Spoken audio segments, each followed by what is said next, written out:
Hi guys and welcome to Deditae Gaming. I'm Chris and today I just wanted to do a quick video about the newly announced game Gotham Knights. This game was finally announced by WB Montreal at DC Fandom over the weekend, and it's been long awaited and teased for what seems like forever, and we finally got it, and I'm proper hyped to actually finally know what they're working on. We all thought it was going to be a Batman game.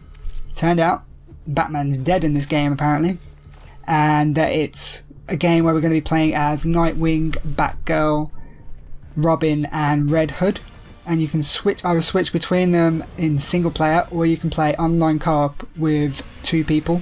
Now a lot of people were worried when they showed this game at the event that it was going to be a live service game, kind of like the Avengers game by Square Enix.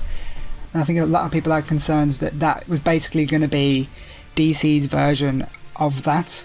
However, they've released a lot more information in the form of a press release. I think from that you can tell that it's not quite as live service as you would think from just seeing the footage. So what they say is for the game overview is that Gotham Knights is a brand new open world third person action RPG.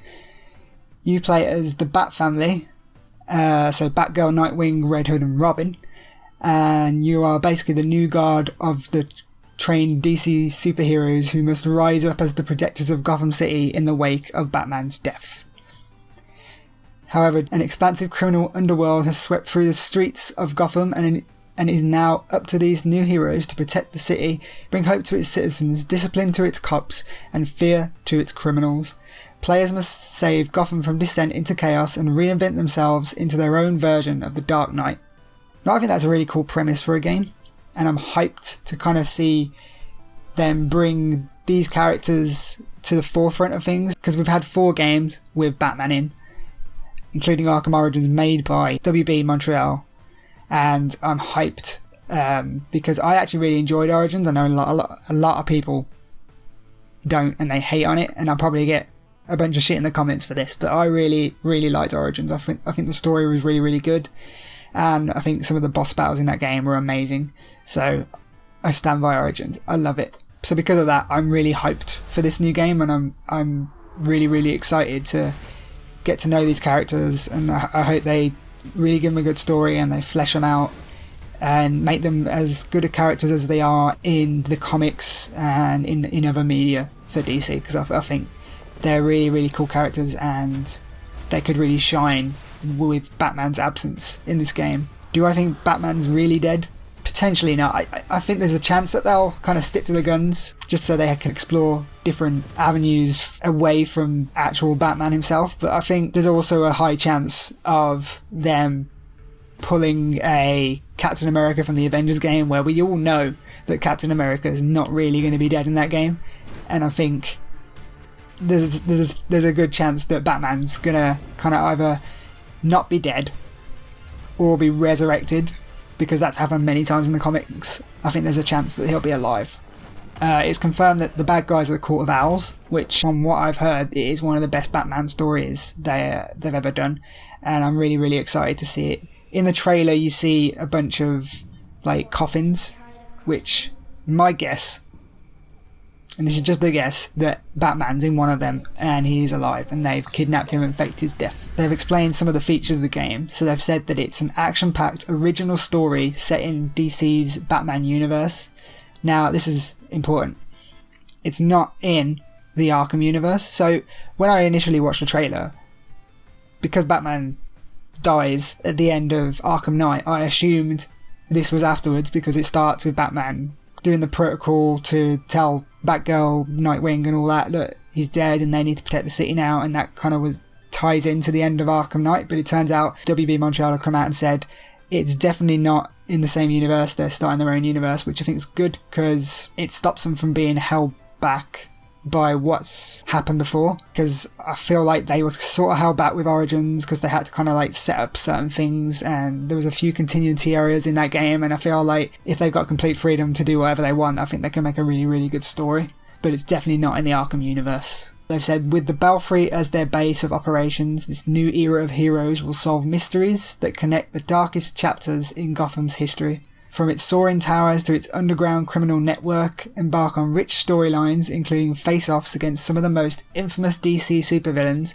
For example, Mr. Freeze, who is set on engulfing the Gotham City in ice. Now, we saw the Mr. Freeze boss battle in the gameplay they showed, and I think it looked really, really cool. I think obviously in Arkham Origins they did some really, really good boss battles, and that boss battle looks like it's going to be a pretty awesome fight. The graphics on the blizzard and the ice and the lightning, I think that really look really cool. I do have one gripe in terms of graphics, and that's the faces. I think they could look better, but this is very early footage apparently, and the game's not out till next year, so that could improve. The environments look amazing, but the faces just need some work.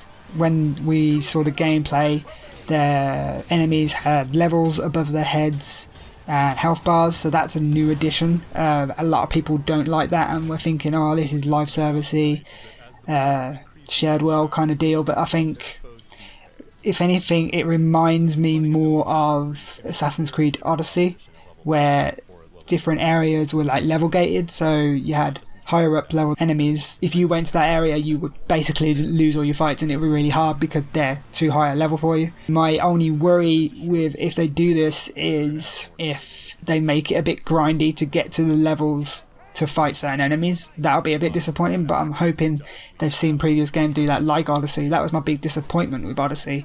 If they see that from that game, hopefully they realise that's not a good idea. Just don't make it as grindy as Odyssey and I'll be fine.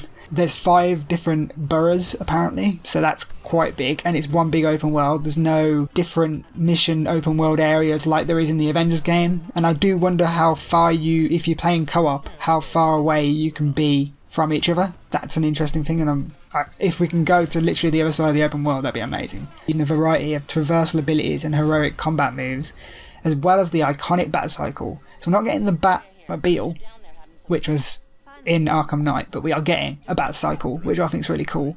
And I'm hoping we get more vehicles, maybe some Batplanes or whatever. From street level crime fighting to face-offs with DC's supervillains, save the city from the descent into chaos. So there's going to be like obviously normal grunts around, and then obviously I imagine there'll be certain areas controlled by certain DC supervillains, so I think that'd be really cool if you're taking out certain areas and certain villains. What I really think will be cool is if they bring in the Nemesis system from the Shadow of War and Shadow of Mordor games. I think that would be really, really interesting, and they can bring that in. It will just create a new dynamic to those villains.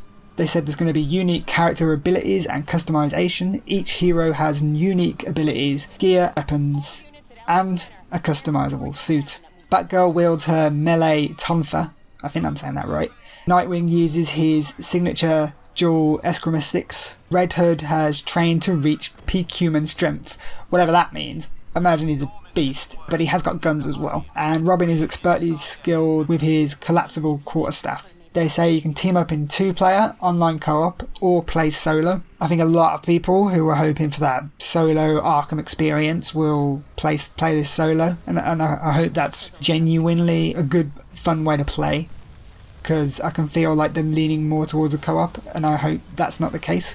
Even though I'm personally going to play it co-op, Kate's already called dibs on Batgirl. I'm probably going to be Nightwing. But yeah, we're going to play together. I think that'd be really fun. We'll probably have a video on that when that eventually comes out. I do worry about microtransactions a little bit, and I'm hoping that it's cosmetic microtransactions, because I'm someone who doesn't mind microtransactions if it's only cosmetic. As long as it's not pay to win, I'm all good. But yeah, that's pretty much it. Very little details at the moment, but that seems to kind of sum up the game pretty well. I'm really, really excited to play it. I really want to get deep into those character stories. I'm intrigued by the Court of Owls. I'm really, really looking forward to what WB Montreal do. But what do you think? Let me know in the comments. Are you going to be playing it co-op or solo? And which character are you going to choose? Me personally, Nightwing, potentially Red Hood. If I can switch between the two, that's great. I feel like they're all going to have this different story maybe, so I think maybe I'll play all 4 in the end, but yeah, I'm really hyped. If you enjoy this content, please leave a like and subscribe if you want to see more like this. We'll probably have more on Gotham Knights as we get close to the game, and we'll see you next time. Bye.